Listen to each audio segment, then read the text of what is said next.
Selamat sore adik-adik. Selamat bertemu lagi dalam perkuliahan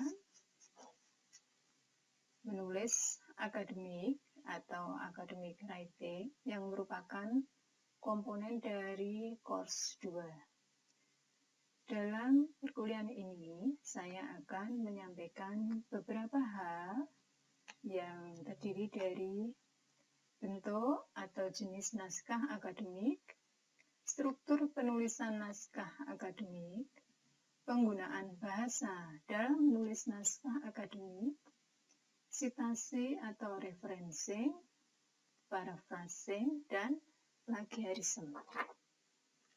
Baiklah, kita akan mulai dengan bagian pertama, yaitu mengenai apakah yang dimaksud dengan menulis naskah akademik atau academic writing.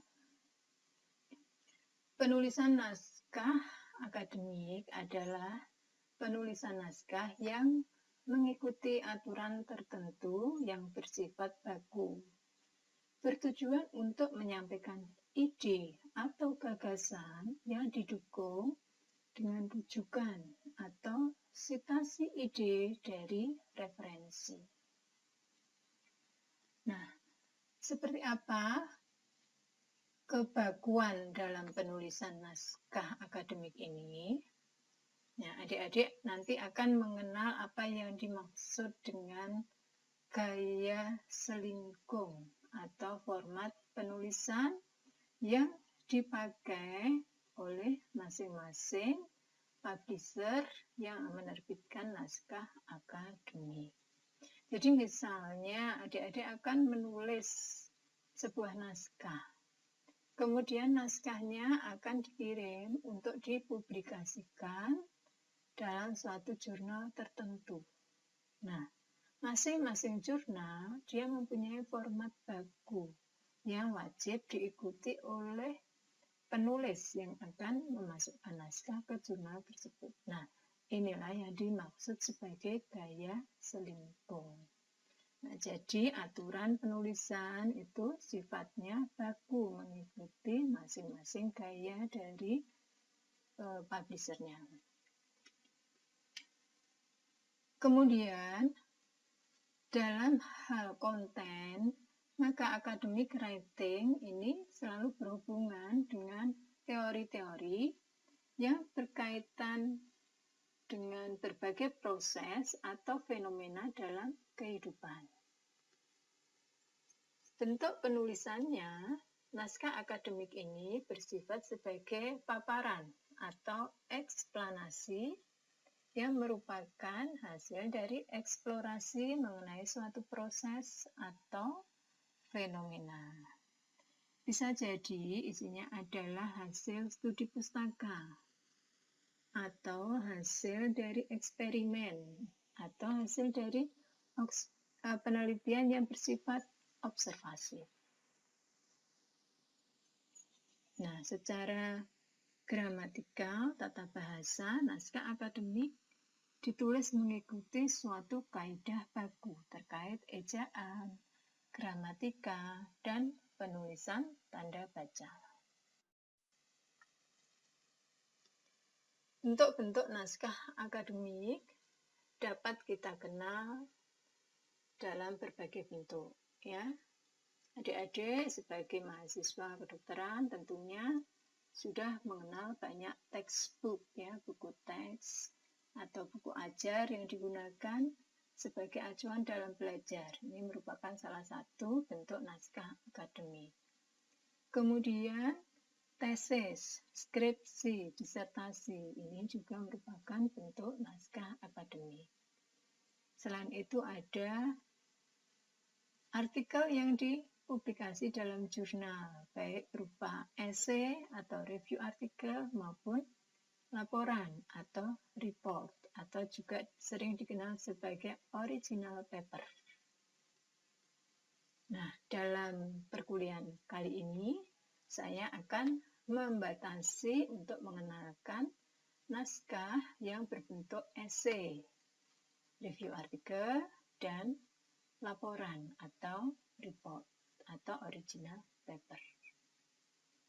Untuk textbook, adik-adik sudah mengenal ya, karena sudah menggunakannya juga. Sedangkan untuk skripsi, tesis, disertasi, nah itu nanti akan dibahas secara lebih detail di semester yang lebih lanjut ketika adik-adik akan menulis skripsi.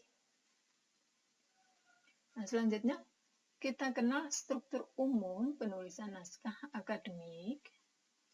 Secara umum berisi pendahuluan atau introduction, kemudian ada bagian yang merupakan komponen mayor dari sebuah naskah disebut sebagai isi atau body dari naskah tersebut, dan diakhiri oleh simpulan atau conclusion.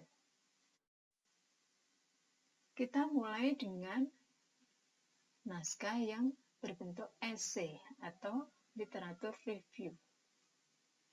Struktur umum esai berisi pendahuluan atau introductory paragraph. Dalam bagian pendahuluan berisi informasi mengenai garis besar topik yang akan dibahas dalam isi atau body dari naskah. Selanjutnya, isi naskah atau body merupakan paparan atau eksplanasi dari ide atau gagasan yang disebutkan secara tersirat di dalam pendahuluan. Bagian akhir dari sebuah esai atau literatur review adalah simpulan atau conclusion. Simpulan ini merupakan hasil analisis. Simpulan yang baik tidak sekedar berupa resume dari apa yang sudah dipaparkan dalam bagian isi, tetapi simpulan yang baik mengandung sebuah rekomendasi adanya peluang terhadap tindakan lebih lanjut untuk melakukan hal yang berkaitan dengan apa yang ada di analisis tersebut. Kita bahas satu persatu terkait dari isi atau struktur dalam sebuah esai. Pendahuluan, ya. Jadi dalam pendahuluan, adik-adik tentunya mengawali dengan mengenalkan pembaca mengenai topik yang akan dibahas. Jadi misalnya adik-adik akan membahas topik yang sedang tren saat ini, yaitu COVID-19 ya, atau COVID-19. Nah, tentunya adik-adik mulai dengan mengenalkan apa itu COVID-19. Sejak kapan COVID-19 itu mulai muncul. Nah, selanjutnya, selain memberikan pengenalan terhadap topik yang akan dibahas, dalam sebuah pendahuluan yang baik, perlu dibuat sebuah statement atau pernyataan yang menyatakan tujuan penulisan naskah.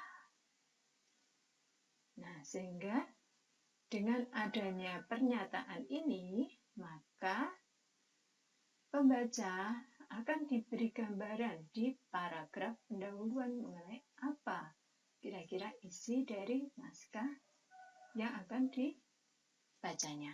Gitu ya. Jadi contohnya seperti ini. Penulis membuat suatu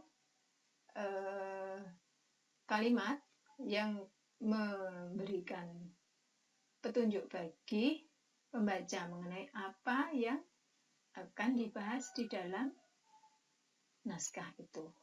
Misalnya artikel ini akan membahas patomekanisme terjadinya akut respiratory syndrome akibat infeksi virus SARS-CoV-2 yang terbagi dalam subtopik mekanisme infeksi dan tropisme virus SARS-CoV-2, respon imun humoral yang memicu cytokine storm, kegagalan respirasi. Nah, dari kalimat ini maka pembaca sudah diberitahu di awal kira-kira isi naskah itu nanti akan membahas 3 hal utama, yaitu mekanisme infeksi dan tropisme virus SARS-CoV-2. Juga akan dibahas respon imun humoral yang memicu cytokine storm. Dan yang terakhir akan dibahas bagaimana proses terjadinya kegagalan respirasi. Nah, setelah di pendahuluan dikenalkan mengenai topik yang akan dibahas dalam sebuah naskah dan dijelaskan juga bahwa naskah ini akan membahas beberapa subtopik, maka di dalam body nanti juga akan membahas sesuai dengan apa yang tadi sudah disebutkan secara tersirat di dalam pendahuluan. Nah, dalam kasus ini, sebagai contoh, maka body dari sebuah esai literatur review ini nanti akan membahas atau mekanisme terjadinya akut respiratory syndrome akibat infeksi virus SARS-CoV-2 yang terbagi dalam subtopik mekanisme infeksi dan tropisme virus SARS-CoV-2, respon imun humoral yang memicu cytokine storm, dan kegagalan respirasi.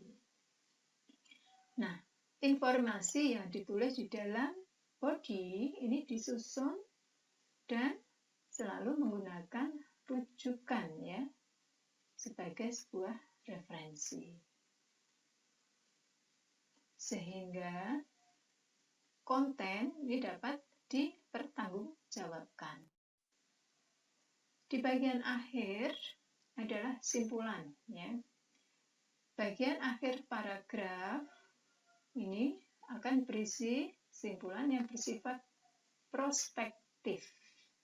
Nah, apa yang dimaksud dengan simpulan yang bersifat prospektif? Yaitu simpulan yang tidak hanya meresum, meringkas apa yang tadi sudah dipaparkan di dalam body, tetapi juga menyebutkan adanya implikasi atau peluang lebih lanjut terkait hal yang dibahas pada isi naskah. Jadi misalnya, setelah di dalam body naskah dibahas berbagai hal terkait COVID-19, maka di dalam simpulannya disebutkan sindroma respirasi akut yang timbul akibat infeksi virus SARS-CoV-2 terjadi karena adanya respon imunologi yang memicu cytokine storm dan adanya inflamasi yang luas pada saluran pernapasan. Berdasarkan pemahaman terhadap patomekanisme tersebut, perlu dilakukan penelitian lebih lanjut untuk mengembangkan terapi suportif untuk mencegah terjadinya cytokine storm. Nah, jadi ada implikasi dari apa yang dibahas, yaitu untuk mengembangkan terapi suportif untuk mencegah terjadinya cytokine storm. Ya, jadi itu contoh dari sebuah esai. Untuk naskah akademik kedua yang kita bahas dalam materi ini adalah laporan penelitian atau research report atau dikenal juga sebagai original paper. Nah, karena ini sebuah laporan, maka dasarnya adalah sebuah penelitian ya. Penelitian bisa bersifat penelitian observasional terhadap perilaku manusia atau penelitian observasional kondisi klinis pasien, atau bisa juga penelitian eksperimental yang dilakukan di sebuah laboratorium. Nah, struktur laporan atau research report ini secara umum dapat dilihat menjadi beberapa bagian. Ya. Bagian pertama adalah pendahuluan, introduction, kemudian metode, hasil, pembahasan, dan diakhiri dengan simpulan. Nah, simpulan yang baik juga memuat sebuah rekomendasi. Ya. Nah, pendahuluan sama dengan pada esai ini adalah mengenalkan konten atau materi yang akan dilaporkan, mengenalkan topik penelitian yang akan dilaporkan. Kemudian metode ini menjelaskan metode yang digunakan dalam proses penelitian. Nah, hasil adalah hasil yang didapatkan dari proses penelitian yang berupa data, yang kemudian dibahas ya di dalam discussion. Pembahasan ini merupakan hal penting dalam sebuah laporan penelitian original report. Ya, kemudian bagian akhir simpulan. Ya, simpulan. Ya, apakah simpulan harus selalu bernilai positif? Tidak ya. Jadi sebuah original report bisa juga melaporkan temuan negatif dari sebuah penelitian. Ya, jadi nanti kalau adik-adik melakukan skripsi, kemudian hasilnya ternyata kok tidak mendukung hipotesis, kemudian adik-adik merasa gagal, ya itu salah. Ya. Jadi dalam sebuah penelitian, maka yang dilihat tidak hanya hasil simpulannya, tetapi metodenya.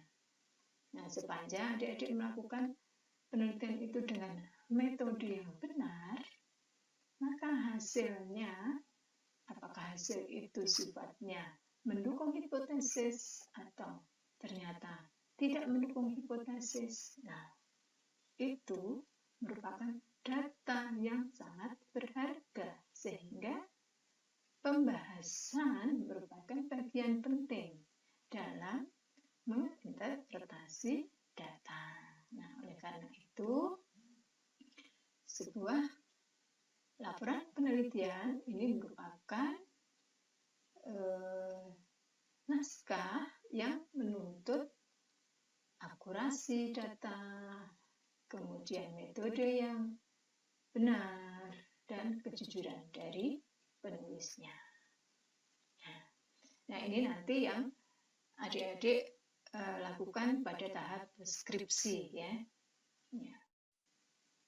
Oke, kita lanjut pada tata penulisan naskah akademik ya.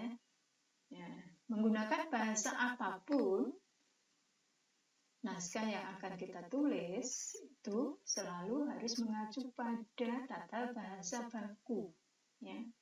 Apakah kita akan menggunakan bahasa Indonesia, apakah kita akan menggunakan bahasa internasional, bahasa Inggris, bahasa Prancis, atau yang lainnya, maka mengacu pada tata bahasa baku yang digunakan pada bahasa-bahasa tersebut. Sehingga hindari penggunaan kata-kata yang bersifat slang atau prokem atau kata-kata dari bahasa lisan sehari-hari. Ya.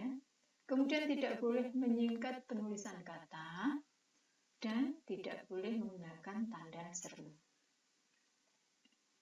Nah, kemudian bersifat objektif. Ya, menggunakan kalimat yang tidak memihak, tidak menimbulkan pengertian ganda.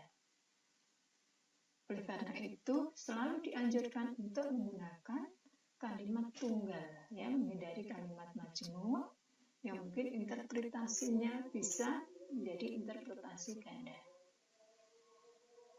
Kemudian, tulis kalimat dengan singkat, tepat, ya, concise, ya, jadi hanya mempunyai satu interpretasi. Nah, kemudian pikirkan bahwa Anda menulis naskah yang akan dibaca oleh orang-orang yang berpendidikan tetapi mungkin bukan ahli dalam topik yang Anda bahas. Oleh karena itu, pilih kata-kata yang relatif umum, jangan terlalu teknis ya. Kemudian kalaupun Anda harus menggunakan kata-kata yang teknis, berikan penjelasan yang dapat dipahami bahkan oleh pembaca yang bukan ahli dalam topik yang dibahas atau kita sebut sebagai lay person. Kemudian bagaimana menulis secara objektif? Menulis secara objektif itu tujuannya adalah agar kita menyampaikan pendapat secara adil, menghindari penilaian yang bersifat sepihak atau dikenal juga sebagai value judgment. Dengan cara bagaimana? Dengan menampilkan kedua sisi pendapat, baik pendapat pro maupun kontra, maka ditampilkan secara seimbang. Oleh karena itu, penulis yang baik harus membaca atau menelusuri sumber-sumber informasi yang bersifat pro maupun kontra terhadap ide yang akan ditulis. Hindari ekspresi kalimat yang bersifat memberikan value judgment atau menghakimi, baik menghakiminya pro maupun menghakiminya kontra ya. Misal pada beberapa informasi saat ini ya, adik-adik saya yakin juga mengikuti ya, ada pro kontra terhadap penggunaan kurkumin untuk pasien COVID-19 ya.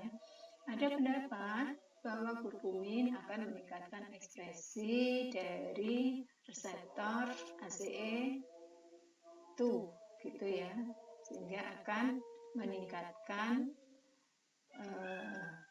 masuknya virus ke dalam saluran nafas ya, sel-sel yang melapisi saluran nafas gitu ya, sehingga penggunaan kurkumin diduga memperburuk kondisi pasien COVID-19. Itu satu pendapat yang didasari oleh penelitian menggunakan simulasi bioinformatika ya, menggunakan molekular docking ya, secara matematis. Tetapi terdapat beberapa pendapat yang lain bahwa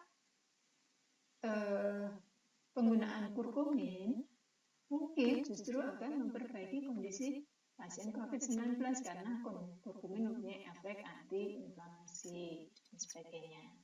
Nah, kemudian kita membaca kedua referensi tersebut. Nah, bagaimana pendapat kita? Nah, kita harus memberikan pendapat yang fair ya. Dalam hal ini kita bukan ahlinya, tetapi kita mendapatkan informasi dari yang pro maupun yang kontra dan kita menganalisis, dan dari analisis itu kita kemudian bisa membuat sebuah statement. Tetapi hindari menulis statement dengan bahasa yang tadi memberikan penilaian sepihak. Jadi kalau kita menulis seperti ini, anjuran untuk menghindari konsumsi kurkumin pada penderita COVID-19 sangatlah tidak relevan, karena belum ada penelitian klinis yang menunjukkan efek kurkumin terhadap pasien COVID-19. Nah, makna kalimat ini sebetulnya tidak ada yang salah ya, tetapi mungkin bahasanya yang menjadi itu tadi, ada value judgment di sini ya. Jadi di kalimat yang menyebutkan bahwa anjuran untuk menghindari konsumsi kurkumin pada penderita COVID-19 sangatlah tidak relevan, ini merupakan value judgment ya. Ada kata tidak relevan ini. Ya, walaupun alasannya sebetulnya masuk akal karena belum ada penelitian klinis yang menunjukkan efek kurkumin terhadap pasien COVID-19. Nah, oleh karena itu kita menuliskannya dengan lebih netral ya. Jadi kita bisa menuliskan dengan bahasa yang netral. Sebagai contoh, kita menulis penelitian bioinformatika menunjukkan bahwa kurkumin bersifat mengaktifasi reseptor ACE, sehingga diduga akan memperburuk kondisi pasien COVID-19. Meskipun demikian, karena belum ada penelitian pada tingkat sel maupun organisme, maka pendapat tersebut belum dapat diterima sepenuhnya oleh para peneliti. Masuk Anda mungkin ya belum bisa menerima pendapat pertama ya.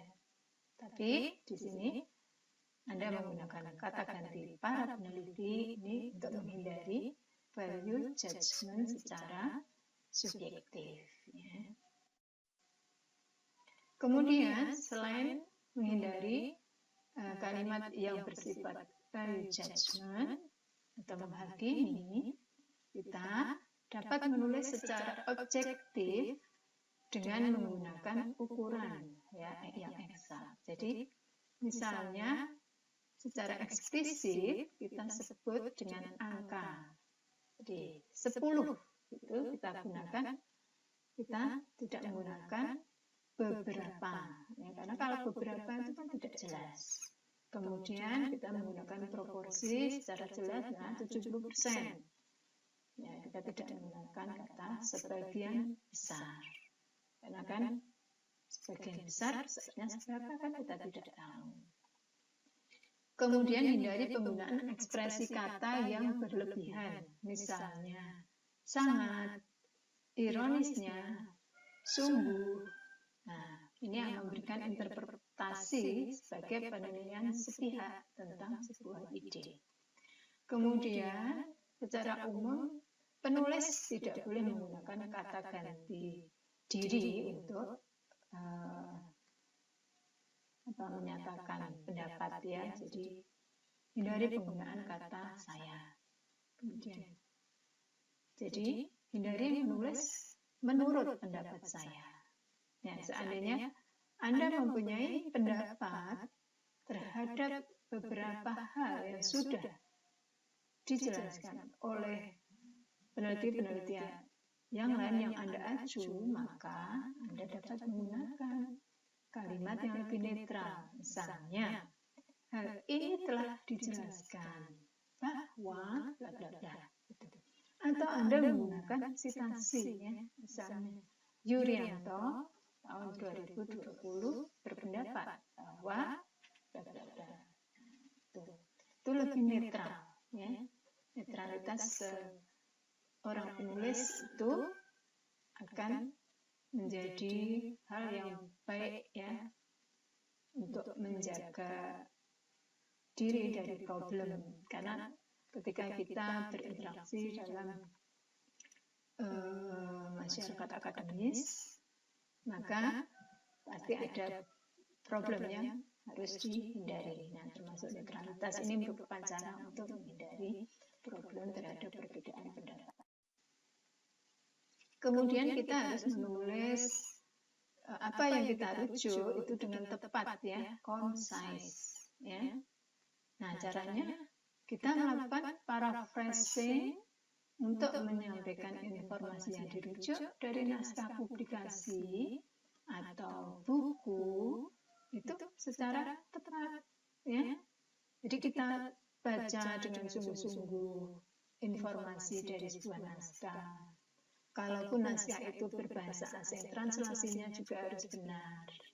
Nah, kenapa? Karena apa yang kita tulis itu mencerminkan pemahaman kita, pemahaman Anda mengenai ide yang dibahas. Nah, kalau Anda ternyata salah paham, gagal memahami apa yang ditulis oleh penulis yang Anda rujuk, nah ini bisa menjadi masalah.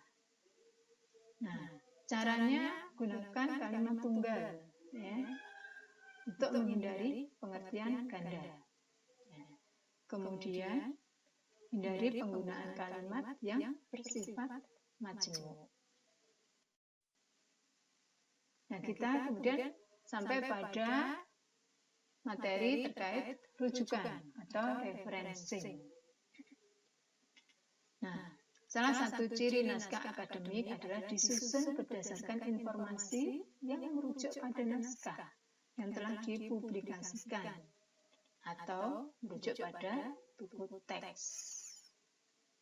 Nah, pendapat yang Anda tulis dalam sebuah naskah itu harus didukung oleh rujukan. Nah, sitasi merupakan hal utama dalam naskah akademik.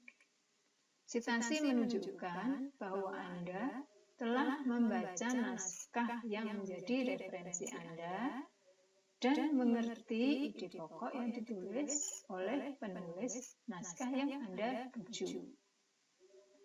Nah, sehingga kita concise itu menjadi hal yang penting dalam menuliskan lagi ide dari naskah yang Anda rujuk. Nah, caranya ada beberapa versi dalam menulis rujukan. Ya. Ada beberapa cara, diantaranya ada Harvard Style, yaitu menuliskan rujukan dengan cara menulis nama pengarang, nama author, kemudian diikuti oleh tahun penerbitan. Kemudian ada cara menulis rujukan dengan mengurutkan nomor pemunculan naskah yang Anda rujuk di dalam naskah yang Anda tulis, yaitu dengan Vancouver Style, dikenal sebagai numbering. Ya. Kemudian APA, American Psychological Association Style, ini hampir sama dengan Harvard Style, yaitu menggunakan nama author dan tahun. Nah, adik-adik mungkin ini ya, kadang-kadang pusing memasukkan sitasi, kemudian membuat daftar pustaka. Ya. Tapi sekarang ada beberapa software sitasi yang bisa digunakan, ada beberapa yang free, ada yang berbayar. Mendeley kita bisa menggunakan free, Zotero juga bisa, ya free, ada free versionnya. Sedangkan EndNote ini merupakan software sitasi yang berbayar. Nah, saya sendiri menggunakan Mendeley. Nah, ini contoh Mendeley kalau dibuka ya, dari setelah adik-adik menginstal Mendeley, kemudian adik-adik dapat memasukkan beberapa naskah, membuat file ya di sini. Filenya bisa diberi nama, misalnya di sini saya mempunyai beberapa file yang saya gunakan untuk menyusun bahan kuliah, menyusun tulisan, misalnya ini file bioteknologi, ini adalah isinya sumber-sumber pustaka yang saya gunakan untuk menyusun bahan kuliah bioteknologi. Ini di semester 7. Nah, ini naskah itu dapat kita susun, dapat kita manage di sini ya, di file. Naskah-naskahnya masuk. Nah, kemudian kita bisa melihat semua naskah kita dengan klik apa yang ada di My Library ya. Kalau diklik all dokumen, maka semua naskah itu muncul keluar di sini. Nah, kemudian jangan lupa juga dicek di bagian paling kiri ini ya. Ini adalah tampilan naskah yang nantinya muncul di dalam bibliografi atau daftar pustaka. Jadi memang walaupun ini sebuah software, tapi ternyata perlu juga kita ngecek secara manual apakah naskah kita sudah terinput dengan benar judulnya, kemudian nama jurnalnya, pengarangnya, tahun penerbitannya, dan sebagainya. Ya. Nah, ini kita organize sebelum kita mulai menulis, ya. Kemudian kita menulis. Nah, kalau kita sudah menginstal Mendeley, ya, maka dalam software Microsoft Word kita dapat melihat references ya, bagian ini tab yang tentang reference ya, bagaimana kita mau menginsert references ya, diklik bagian reference. Nah, di sini muncul, karena saya menggunakan Mendeley ya, jadi ikon Mendeley-nya muncul di sini. Nah, ketika kita mau menginsert citasi, dan kebetulan saya menggunakan metode Vancouver dalam menulis ini. Nah, ini jadi ada daftar rujukan ya, naskah pertama ini diinsert di sini, tinggal diklik ini insert citation, nanti akan muncul dialognya. Nah, kita klik naskah yang mana yang mau diinsert. Nah, ini muncul numberingnya 1, 2, 3 sesuai urutan kemunculan naskah di dalam naskah yang kita tulis. Tuh ya, ini sedikit gambaran mengenai penggunaan software citasi. Oke, kemudian kita masuk ke bagian akhir mengenai plagiarism ya. Nah, dan paraphrasing. Nah, apa sih yang dimaksud dengan plagiarism ya? Kapan kita dikatakan melakukan plagiarism? Ya. Jadi plagiarism sendiri diartikan sebagai menulis ulang sebagian atau seluruh ide orang lain tanpa melakukan citasi. Jadi ada dua hal ya, yaitu menulis ulang ide orang lain kemudian tanpa melakukan citasi. Nah, oleh karena itu kita harus berhati-hati dalam menuliskan ulang itu. Bagaimana cara menulis ulang yang diperbolehkan, gitu ya. Nah, jadi hati-hati dengan tingkat kesamaan, similaritas. Kita tidak boleh mengambil satu kalimat penuh tanpa kita paraphrasing. Oleh karena itu, karena similaritas sebuah tulisan ini merupakan indikator plagiarism, maka melakukan paraphrasing sebuah ide itu merupakan hal penting dalam menulis. Nah, sekarang ini sudah ada software ya, software untuk mengecek similaritas sebuah naskah ya. Software Turnitin ini ya, kita melanggan software ini melalui perpustakaan UNS ya, kita dapat mengecek naskah kita dengan menggunakan software ini. Nah, ada beberapa bentuk plagiarism ya, ada 10 bentuk plagiarism. Yang pertama adalah clone plagiarism. Apa itu? Dikatakan clone plagiarism apabila kita melakukan pengkopian ya, melakukan pengkopian sama persis kata per kata ya, tidak ada paraphrasing sama sekali, kemudian diklaim tanpa citasi ya.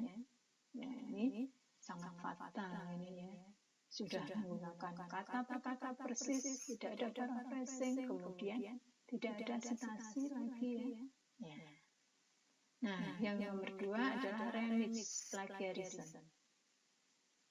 Ada beberapa sumber yang digunakan, informasinya diambil, digabung-gabungkan menjadi satu tulisan yang baru tanpa citasi.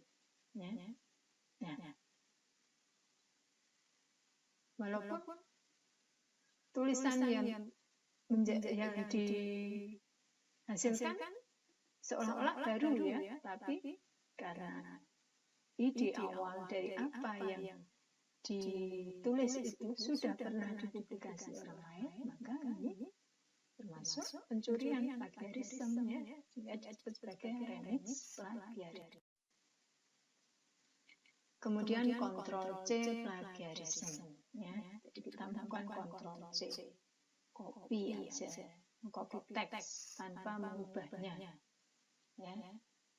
Ini sangat jelek sekali ya. Hybrid plagiarism, mengcopy berbagai dokumen meskipun disitasi ya.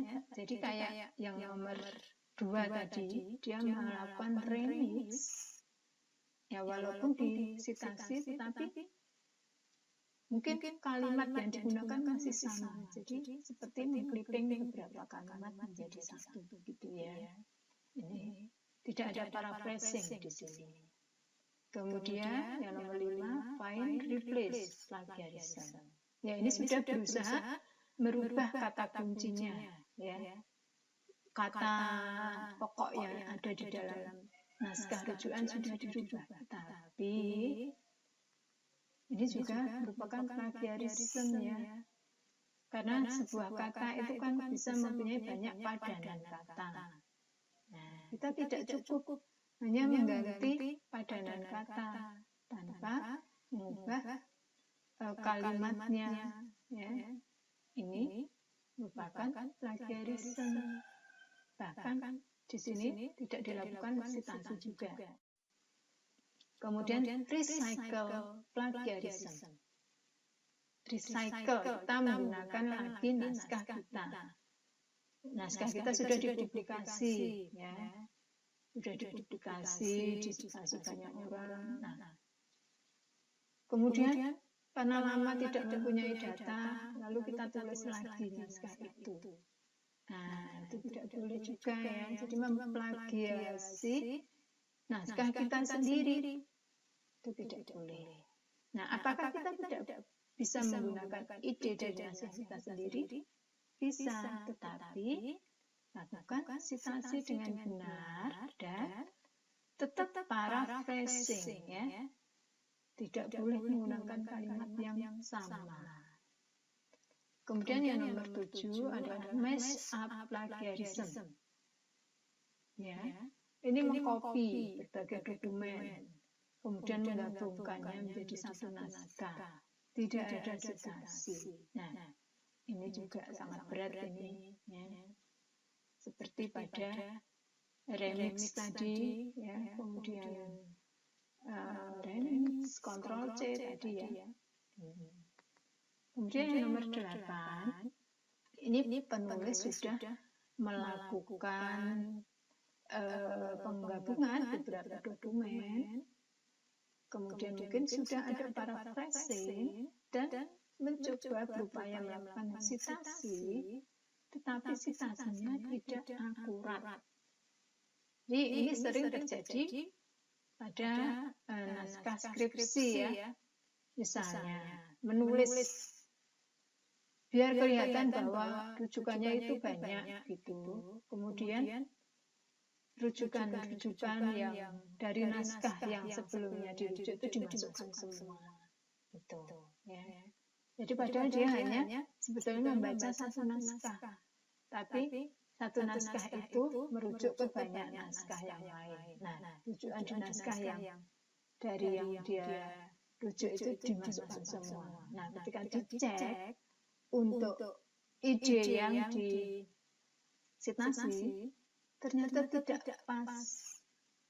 Ternyata sumber pustaka yang dimasukkan di dalam citasi itu tidak sesuai. Nah, inilah 404 error ya. Jadi kayak kita mau melacak website yang ada linknya, ternyata linknya itu hilang. Jadi muncul 404 error itu ya.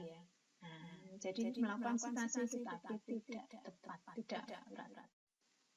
Kemudian agregator plagiarism.